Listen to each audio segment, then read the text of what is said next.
Yogah Karmasu Kaushalam. Namaskar. Hello everyone. I'm Dr. Reena. A very warm welcome to all of you.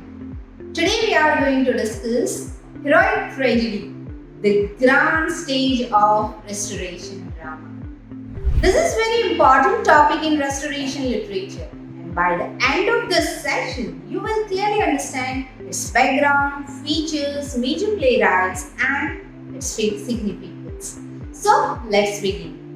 Heroic tragedy developed during the Restoration period in England, and in 1660, the monarchy was restored under Charles II. The theatres, which had been closed during the Puritan rule, were reopened. People had experienced strict moral control for many years. So, naturally, after the Restoration, audiences wanted splendor, glamour, royalty, and entertainment. Charles II had lived in France during his exile, so he admired French drama. And this influence, right, because of this French influence, English drama began to adopt French neoclassical style, order, decorum, heroic characters, and elevated language. And this cultural environment gave birth to heroic tragedy. Now, what exactly is heroic tragedy? So, it is a form of tragedy that represents noble heroes, royal settings, grand themes, and elevated language. It is called heroic because the central character is brave, noble, and you can say larger than life.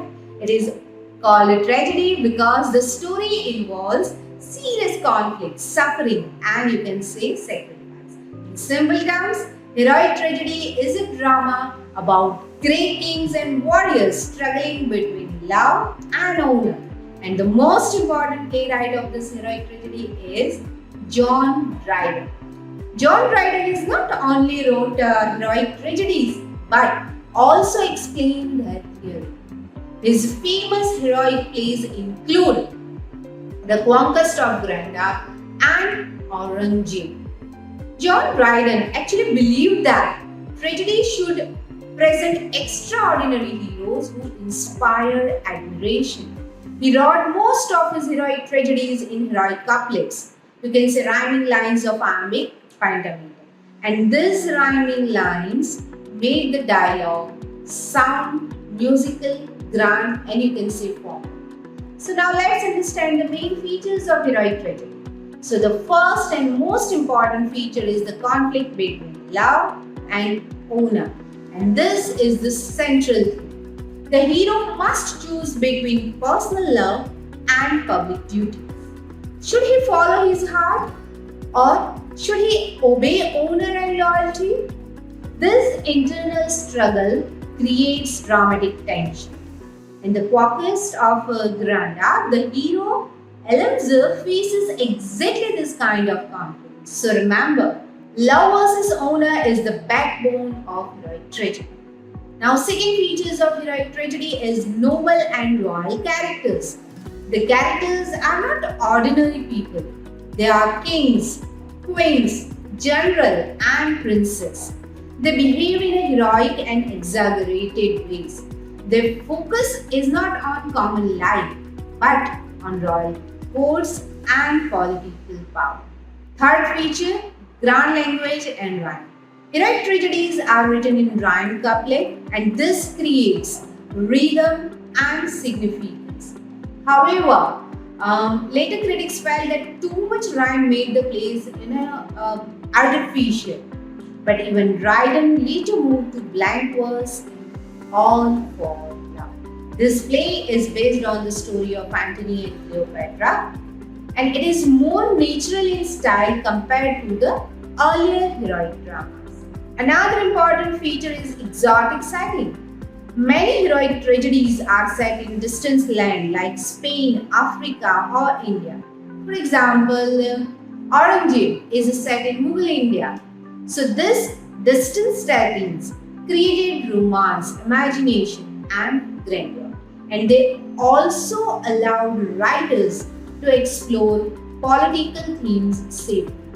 Heroic tragedy also emphasized strong emotions and spectacles. Restoration theatres actually introduced movable scenery and painted backdrops.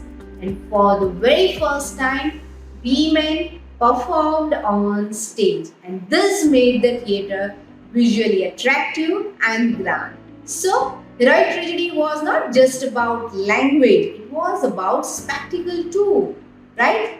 Now, let's think critically. Was heroic tragedy perfect? Not really. How? Because critics later said the characters were unrealistic, the emotions were exaggerated, the language was, we can say, too artificial, and gradually audiences preferred more natural tragedy and comedy. So, heroic tragedy declined by the late 17th century, and even though it declined, its you can say importance remains. It reflects the political and cultural mood of Restoration England. And after political instability, people wanted strong heroes and royal authorities. Heroic tragedy satisfied that desire. It also shows French influence on English drama. If we compare it with Shakespearean tragedy, we notice the difference between Shakespearean and heroic tragedy. So in Shakespeare, characters feel psychological real, right? And in heroic tragedy, characters are idolized and formal. For example, compare Shakespeare's Antony and Cleopatra with Dryden's All for Love.